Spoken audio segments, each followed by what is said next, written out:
ငွေနဲ့နဲ့စကင်အလန်းသားတစ်ကောင်ဂုံးဆင်းလို့ရမယ်ဆိုရင်စိတ်ဝင်စားလားဒါဆိုဆုံးဖြတ်ကြည့်လိုက်တော့လာမယ်မက်စလာ29ရက်နေ့ကျရင်အီတာချီနဲ့မီနာတိုတို့ပါဝင်လာမယ်နာရိုအီဗန်ပတ်တူပြန်လာပါမယ်အီဗန်ကာလာက45ရက်ကြာမှဖြစ်ပြီးတော့အရင်လိုပဲ phase 1 phase 2ခွဲပြီးတော့ဂုံးဆင်းရပါမယ်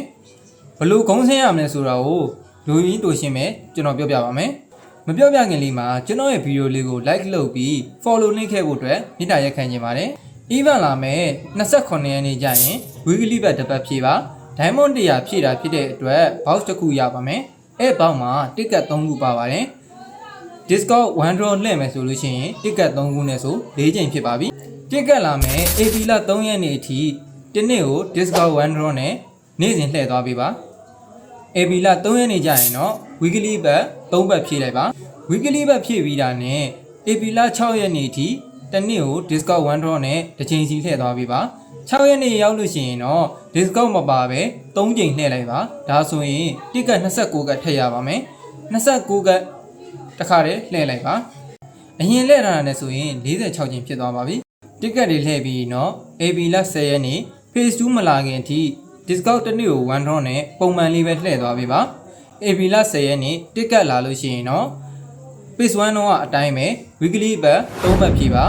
ဖြည့်ပြီးရင် AP လ73ရက်နေ့ထိတနေ့တစ်ချိန်လှည့်သွားပေးပါ73ရက်နေ့ကျရင်တော့ discount မပါပဲ3ချိန်ဆက်လှည့်ပါအဲ့ဒါဆိုရင်29ကထည့်ရပါပြီ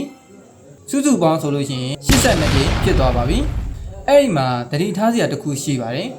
AP လ even ကာလာအတွင်းဒါမျိုး even နေနဲ့ ticket လေးတွေကိုယူလို့ရပါသေးတယ်စုစုပေါင်း10ကတ်ရပါမယ်မမေပဲဝင်ယူပေးပါ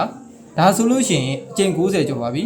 even ပြီးမဲ့ရက်က AP လ30ရက်နေ့မှာဆိုတော့တနေ့ကို discount 1 draw နဲ့လှည့်သွားလို့ရှိရင်စကင်ကိုလည်း crack 1900နဲ့ယူရမှာဖြစ်တဲ့အတွက် crack 1900ပြည့်တာနဲ့စကင်တစ်ကောင်တန်းယူလို့ရပါပြီကျွန်တော်တော့ခါခါရှိရှိရဲ့အတွက်အီတာချီယူပါမယ် brother တို့လည်းဒီ Nauru even pass 2မှာဘယ်စကင်ကိုကြိုက်လဲဆိုတာကို comment မှာတစ်ချက်ရေးသွားပြလို့ရပါတယ် weekly bet နဲ့ mobile legend diamond နဲ့လို့ရင်တော့ကျွန်တော်ရဲ့ Telegram account မောင်တော်00မှာလုံကြီးစိတ်ရသွားလာရောက်ဝယ်ယူလို့ရပါတယ်ကျွန်တော်တော့တော်ပါအားလုံးပဲကျေးဇူးပါ